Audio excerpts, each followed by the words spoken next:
গুরুত্বপূর্ণ বক্তব্য পেশ করিবেন আমাদের আজকের আমন্ত্রিত মেহমান হুফাজুল কোরআন ফাউন্ডেশন বাংলাদেশ বোর্ডের আমাদের বরিশাল জেলার সহ সাধারণ সম্পাদক এবং দারুল কোরআন আরবিক আন্তর্জাতিক হিফজ মাদ্রাসার সম্মানিত প্রতিষ্ঠাতা ও পরিচালক হাফেজ কারি ফয়জুল্লাহ হুসাইন দামাত বরকাতুম আলিয়া হযরতকে গুরুত্বপূর্ণ বক্তব্য রাখার জন্য বিনীত অনুরোধ জানাচ্ছি।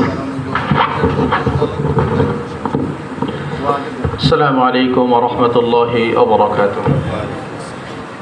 نحمده ونصلي على رسوله الكريم أما بعد فأعوذ بالله من الشيطان الرجيم بسم الله الرحمن الرحيم لئن شكرتم لأزيدنكم ولئن كفرتم إن عذابي لشديد وقال رسول الله صلى الله عليه وسلم من لم يشكر الناس لم يشكر الله. চর নাজিরপুর হাফিজিয়া মাদ্রাসা কর্তৃক আয়োজিত আজকে পুরস্কার বিতরণী শিক্ষা বোর্ডের উত্তীর্ণ ছাত্রদের পুরস্কার বিতরণী অনুষ্ঠান এবং সবক অনুষ্ঠানে আজকে উপস্থিত আছেন অত্র মাদ্রাসা বিভিন্ন দায়িত্বশীল এবং বরিশাল বিভাগীয় জেলার দায়িত্বশীল হাফেজ মাওলানা রুহুল আমিন ইয়ামিন সাহেব এবং উপস্থিত আছেন মুলাদি থানা শাখার সম্মানিত সভাপতি সহ শহীদ ভাই সহ আর অন্যান্য নেতৃবৃন্দ এবং অত্র এলাকার অভিভাবকবৃন্দ এবং বিভিন্ন এলাকার বিভিন্ন সুনামধন্য ব্যক্তিবর্গ এখানে উপস্থিত হয়েছেন।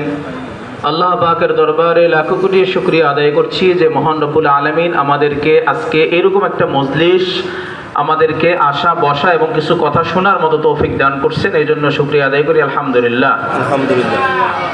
সময় কম, আমি শর্ট করে দুই একটা কথা বলবো এবং কিছু প্রশ্ন আপনাদের কাছে রাখবো। আমি আপনাদের কাছে মেহমান, তো এর আগেও অনেকবার আপনাদের মাঝে এসেছি, আমার ভাই ইয়ামিন ভাই এসেছে, শহীদ ভাই, এনারা অনেকেই এখানে এসেছে। তো আপনাদের এই পরিবেশটা না আমাদের কাছে খুব ভালো লাগে। এই ভালো লাগার একটা কারণ সবচেয়ে বড় কারণ সেটা হচ্ছে এখানের পড়াশোনার মান উন্নয়নটা অনেক বেশি, যেটা আমরা উপলব্ধি করি। এখান থেকে বরিশাল অনেক দূর, সেখান থেকে আমরা এখানে একটা উপলব্ধি করতেছি যে না আলহামদুলিল্লাহ এই মাদ্রাসার পড়াশোনার মান অনেক ভালো। এটা উপলব্ধি করার কারণও আছে যে আমরা আসি, দেখি, বিভিন্ন সময় মশক করাই, তারপরে ছাত্রদের কলা কৌশলগুলো দেখি যে হাফেজ সাহেব কীভাবে তাকে পড়াচ্ছেন, রুটিনটা কীভাবে দিচ্ছেন, বাচ্চারা কীভাবে নিচ্ছেন। এটা আমরা বিতর্কতভাবে একটু ঘাটাঘাটি করে আমরা দেখলাম যে না আলহামদুলিল্লাহ এই চরের মধ্যে এরকম একটা পরিবেশ, এটা আসলেই প্রশংসনীয়। এই জন্য সর্বপ্রথম প্রশংসা এই চরের আপনারা যারা আছেন, অত্র এলাকার বিভিন্ন দায়িত্বশীল মাদ্রাসার সংশ্লিষ্ট এবং মাদ্রাসা কমিটিবৃন্দ, এরা সকলেই প্রশংসিত। এবং অত্র মাদ্রাসার যিনি দায়িত্বশীল ইসমাইল সাহেব, উনি তো অবশ্যই আসলে ওনার প্রচেষ্টার কারণেই তো আল্লাহ তাআলা আপনাদেরকে এরকম কিছু উপহার এবং রেজাল্ট আপনাদের মাঝে বিরাজমান আজকে এই অনুষ্ঠান। তো আসলে খুব খুশি লাগতেছে এরকম একটা অনুষ্ঠানে আমি অংশগ্রহণ করতে পেরে, যে আসছি এবং এত এলাকাবাসী এক জায়গায় দেখতে পারতেছি। উদ্দেশ্য এই মাদ্রাসার উন্নয়ন এবং এই মাদ্রাসার মান, যে এটা বরিশাল জেলা বিভাগ জাতীয় পর্যায়ে মানটা ছড়ায় যাচ্ছে। এর চেয়ে বড় শুকরিয়া আর কি হইতে পারে ভাই?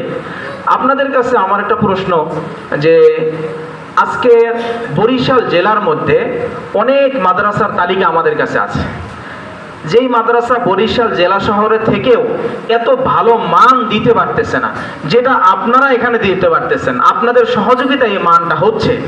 তো এটা আসলেই আলহামদুলিল্লাহ, আল্লাহর কাছে যদি হাজার হাজার শুকরিয়া আদায় করি তারপরে শুকরিয়া শেষ হবে না। এই জায়গায় এই মানটা, এই ক্ষেত্রে আসলে আমি কি বলবো, যে আমার খুবই খুশি লাগতেছে যে এরকম একটা আজকে 18 জনের একটা লিস্ট এখানে আমাদের কাছে আছে, যে 2 জন বোর্ড স্থান করেছেন এবং 18 জন যারা A+, 16 জন A+ পেয়েছেন, মোট 18 জন। এই জায়গায় চিন্তাই করা যায় না, বরিশাল শহরেও তো নাই আলহামদুলিল্লাহ। তো আমরা অনেকেই অনেক কথা বলছে, আমরা শুনলাম। আসলে আমরা ভালো সাইডটা দেখব। আমাদের কাজ ভালো সাইডটা দেখা, ভালোকে স্মরণ করা এবং ভালোকে বুকে ধারণ করে সামনে এগিয়ে যাওয়া। টুটাপাটা তো একটা সমস্যা থাকবে, এটা নিজেদের মধ্যে পরস্পর সমস্যা সমাধান করে নেওয়া। আমি মনে করি এখানে আপনারা যে আলোচনা করছেন, আমি মনে করি কোনো সমস্যাই না, কোনো সমস্যাই না, আলহামদুলিল্লাহ কোনো সমস্যা না। আলহামদুলিল্লাহ আমি মনে করি এই এখানের মানুষ প্রত্যেকের আমার চেহারা দেখলে মনে হইতেছেন আলহামদুলিল্লাহ সবাই আলহামদুলিল্লাহ দিনের মহব্বত প্রত্যেকের মধ্যে আছে এবং এই মাদ্রাসাকে সবাই ধারণ করতেছে এবং আশা করি সামনেও করবেন। তো আমি আপনাদেরকে এতটুকু জিনিস বুঝাবো যে আমাদের বুঝতে হবে যে এই মাদ্রাসার মানটা এত ভালো কিভাবে হলো, এইটা আমাদের দিলে ধারণ করতে হবে। আমরা যদি এইটা বুঝতে পারি তাহলে ওই অনুযায়ী আমাদেরকে পাশে থাকতে হবে। এই বিষয়টা বেশি জরুরি যে আমরা বুঝবো কিভাবে। বোঝার জন্য আজকে 18 জনের লিস্ট সামনে আছে। এর আগে বিভাগীয় প্রতিযোগিতায় এই মাদ্রাসার ছাত্র প্রথম স্থান অধিকার, দ্বিতীয় স্থান অধিকার করেছেন। বিভাগীয় পর্যায়ে সেই ছেলেটা জাতীয় পর্যায়ে চান্স পাইছে, সেটা কোশ্চিনকালেও এখান থেকে সম্ভব ছিল না। আল্লাহ তাআলা বিভাগে প্রথম হয়েছে, জেলায় দ্বিতীয় হয়েছে। তো আলহামদুলিল্লাহ ইসমাইল সাহেবের মাধ্যমে এই মেহনতটা আল্লাহ তাআলা করাইছেন। এটা আসলে বিশাল বড় এক নিয়ামত আল্লাহ তাআলা আপনাদেরকে দান করছেন। তো আমি যেটা বোঝাইতে চাচ্ছি যে আমাদের মধ্যে এই জিনিসটা ধারণ করতে হবে যে আমরা এই চরের মধ্যেও এরকম একটা প্রতিষ্ঠান আল্লাহ তাআলা আমাদেরকে দান করছেন, উপহার দিয়েছেন। এর কদরটা কিভাবে করলে আরো বরকত হবে এই জিনিসটা আমাদের সামনে রাখতে হবে। সেই ক্ষেত্রে প্রচুর পরিমাণে মাদ্রাসার সাথে আসা যাওয়া করতে হবে, বসতে হবে, বারবার প্রিন্সিপালকে পরামর্শ দিতে হবে যে ভাই আমাদের কি সহযোগিতা হইলে আপনি প্রতিষ্ঠানকে আরো আগায় নিতে পারবেন। এখন জেলা পর্যায়ে হয়েছে, বিভাগীয় পর্যায়ে হয়েছে, জাতীয় পর্যায়ে কিভাবে পুরস্কার আসতে পারে, আন্তর্জাতিকভাবে কিভাবে আমরা অংশগ্রহণ করতে পারি, সেই ব্যাপারে পরস্পর বসে পরামর্শ করে এই মাদ্রাসাকে আগায় নিয়ে যেতে হবে। আলহামদুলিল্লাহ যা হয়েছে শুকরিয়া আদায় করছি, কিন্তু আমরা যারা বরিশাল বিভাগ থেকে আসছি আমরা কামনা করি এই মাদ্রাসা যেহেতু এই পর্যন্ত গেছে, আমরা ইন্টারন্যাশনাল লেভেল পর্যন্ত আমরা এটা নিয়ে যাইতে চাই এবং আমাদের দিলে তো আমার না, আমরা যেন ওইরকম একটা ভাবেও আমরা আসতে পারি যে না আমরা দাওয়াত পাইলাম এরকম একটা প্রোগ্রামে। এটা ইনশাল্লাহ আমরা পারবো না ইনশাল্লাহ সবাই। এইটার জন্য আমাদের কিছু করণীয় আছে। করণীয় হচ্ছে মাদ্রাসার সুবিধা অসুবিধায় সবসময় পাশে থাকতে হবে। সুবিধায়ও থাকবো, অসুবিধায়ও থাকবো। একটা প্রতিষ্ঠানের সব সুবিধা হয় না, আবার সব অসুবিধাও হয় না। তো সুবিধা অসুবিধা মিলিয়ে প্রতিষ্ঠান। তো এইটাকে আমরা নিজেদেরকে এই প্রতিষ্ঠানের সাথে লাগায় রাখতে হবে সবসময়ের জন্য যে অসুবিধার জন্য প্রস্তুত, সুবিধার জন্য আমি বান্দা প্রস্তুত। আমি যে কাজে হোক আমি লাগতে প্রস্তুত আছি, যে যেইভাবে পারি। কেউ আর্থিকভাবে পারলে আর্থিকভাবে, কেউ কথা দিয়া পারলে কথা দিয়া, কেউ যদি এখানে আইসা বারবার মিটিং করে পারলে মিটিং করে, কেউ যদি বড় হুজুরকে উৎসাহ দিয়া পারি উৎসাহ দিয়া, কেউ যদি মনে করে যে না বড় হুজুরকে 1 টাকা হাদিয়া দিলে পারবো হাদিয়া দিয়া, যেইভাবে পারি। আমাদের দরকার মান। প্রতিষ্ঠানকে দিন কিয়ামত পর্যন্ত এই প্রতিষ্ঠান আল্লাহ তাআলা কিভাবে এইটাকে জারি রাখে সেই চেষ্টা আমাদের থাকতে হবে এবং এর সাথে সাথে যেদিকে এই প্রতিষ্ঠানটা আল্লাহ তাআলার কাছে কবুলিয়ত কিভাবে হইতে পারে সেই চেষ্টাও আমাদের থাকতে হবে। আমার তো মনে হচ্ছে এই প্রতিষ্ঠান এই অল্প জায়গায় হবে না। আমার একটা দিলের ধারণা, এখানে আসার পরে যে ধারণাটা আমার হচ্ছে অচিরেই আপনাদের আরো বড় ভবন প্রয়োজন হবে, সেইটা নিয়ে আপনারা ভাবেন। ছোটখাটো দুই একটা বিষয় নিয়ে ভাবার সময় নাই, বড় কিছু নিয়ে ভাবেন যে কি করবেন, কিভাবে প্রতিষ্ঠান আরো উন্নত হবে, কিভাবে আগাবে। সেই জিনিসটা পরিচালনার দক্ষতা ইসমাইল সাহেবের মধ্যে রয়েছে।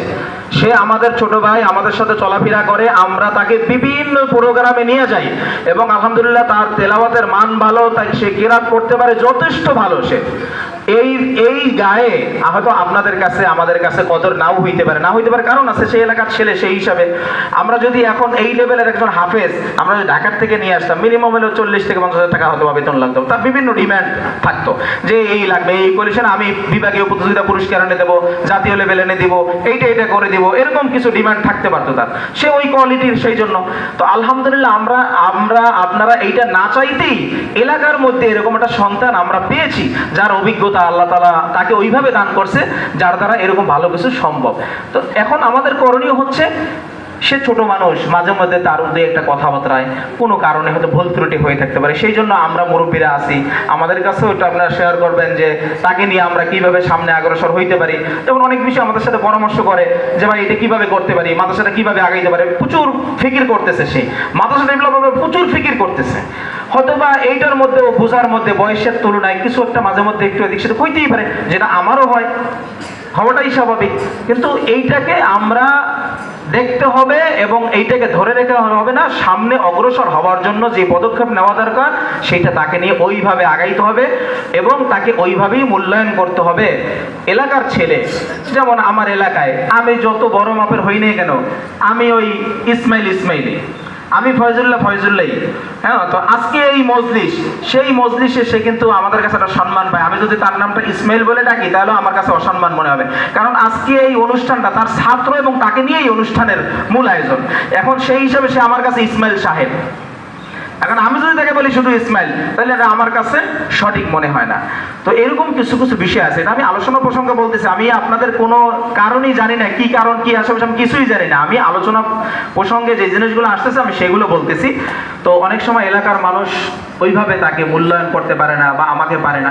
তো আমাদের খেয়াল রাখতে হবে তার কিভাবে উৎসাহ দিলে সে সামনে অগ্রসর হইতে পারে, প্রতিষ্ঠান আগাই নিতে পারে। আপনারা তারকে খাটাইয়া এই প্রতিষ্ঠানকে জামিয়া পর্যন্ত নিতে পারবেন, যদিও আরো লোক প্রয়োজন হবে তার সাথে, কিন্তু আপনারা খাটাই পারবেন, সেই অবস্থান তার মধ্যে আছে।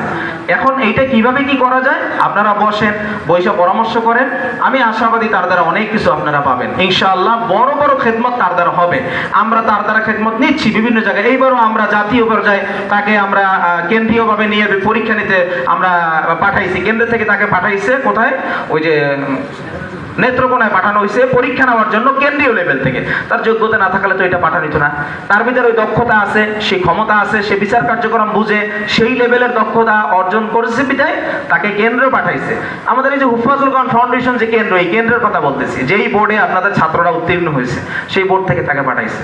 তো আলহামদুলিল্লাহ আমরা শুকরিয়া আদায় করছি যে এরকম একটা প্রতিষ্ঠান এই চরে, এই এলাকায় আমাদেরকে আল্লাহ তাআলা দান করেছেন এবং এরকম একজন হাফেজ সাহেব আমরা পেয়েছি, আমাদের এলাকারই ছেলে, তাকে আমরা পেয়েছি। এটা আল্লাহর কাছে, আমাদের কাছে, আল্লাহর কাছে আমরা দোয়া করব এই প্রতিষ্ঠান তার মাধ্যমে, এবং এই প্রতিষ্ঠান দিন দিন কিয়ামত পর্যন্ত চালু থাকতে পারে এবং কিয়ামত পর্যন্ত দিন দিন এটা তারাক্কি হইতে পারে।